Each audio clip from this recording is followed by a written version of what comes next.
آپ نے ابھی تک کہانی باکس کو سبسکرائب نہیں کیا تو ابھی سبسکرائب کریں تاکہ آپ کو مل سکے کہانی باکس کی ساری ویڈیوز یوٹیوب پر۔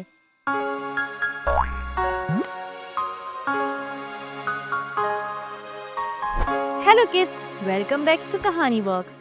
میں ہوں آپ کی ہوسٹ مس فاطمہ۔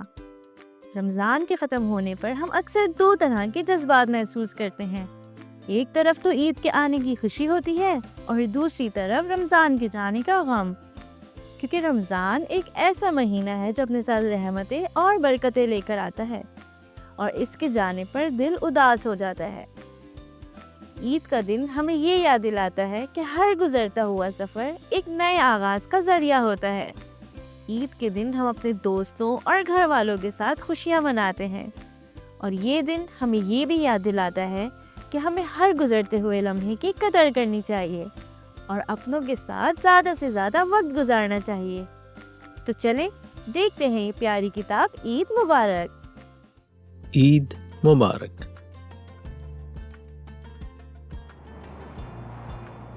سمیر اپنے ابو کے ساتھ چھت پہ عید کا چاند دیکھ رہا ہے۔ وہ دیکھو، چاند نظر آ گیا۔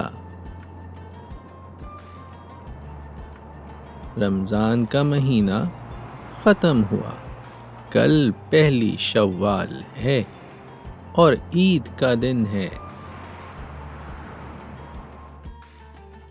سمیر اور گھر والے عید کی تیاریوں میں مصروف ہیں۔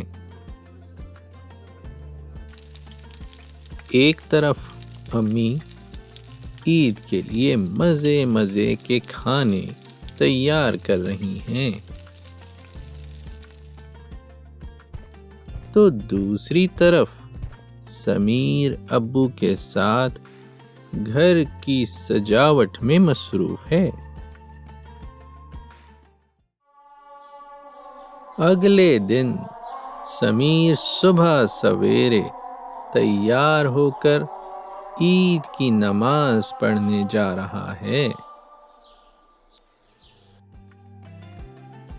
سمیر نے عید کی نماز کے بعد سب سے گلے مل کر عید مبارک کہا۔ گھر واپسی پر سمیر سب گھر والوں سے بھی عید ملا اور سب کو عید مبارک کہا، اور پھر سمیر کو ڈھیر ساری عیدی بھی ملی۔ کھانے کی میز پر انواع و اقسام کے کھانے سجے ہیں۔ سمیر نے اپنی پسندیدہ مٹھائی اور سیویاں کھائیں۔ دادی نے سمیر کو بتایا کہ عید کی خوشیوں میں ہمیں سب کو شامل کرنا چاہیے۔ سمیر نے ڈرائیور چاچا کے بچوں کو عیدی کے تحفے دیے اور انہیں عید مبارک کہا۔ انہیں خوش دیکھ کر سمیر بھی بہت خوش ہوا۔ سمیر نے عید کا دن سب گھر والوں، رشتہ داروں اور دوستوں کے ساتھ گزارا اور سب کے ساتھ عید کی خوشیاں بانٹیں۔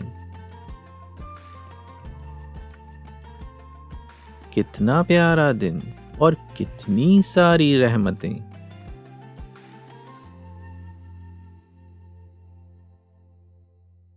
تو کڈز، امید ہے آپ کو یہ بک پسند آئی ہوگی۔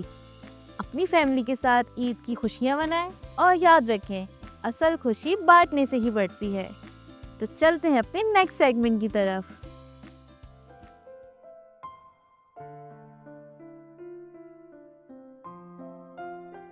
مہربانی موسموں کی طرح ہوتی ہے، ہمیشہ بدلتی ہے، ہمیشہ لوٹ کر واپس آتی ہے۔ ایک چھوٹی سی کوشش ایک نئے دور کا آغاز کرتی ہے۔ مہربانی اچھے اعمال سے بڑھتی ہے، ایک سے دوسرے تک پہنچتی ہے، دور دور تک پھیلتی ہے۔ یہ ان جگہوں تک پہنچ جاتی ہے جہاں ہم پہنچ نہیں پاتے، اور ایسے وہ کئی زندگیوں کو چھوتی ہے۔ ہمارے اچھے کام اور اعمال ہمارے لیے جزا بن جاتے ہیں، اور تاریک لمحوں میں مہربانی اور اچھے اعمال مضبوطی سے قائم رہتے ہیں، اپنے ہونے کا احساس دلاتے ہیں، کیونکہ مہربانی موسموں کی طرح ہوتی ہے، ہمیشہ اپنا راستہ ڈھونڈ ہی لیتی ہے۔ تو دوبارہ ملیں گے ایک نئی بک کے ساتھ اور کچھ نیا سیکھیں گے۔ جب تک کے لیے کہانی باکس کو لائک، شیئر اور سبسکرائب کرنا مت بھولیے گا۔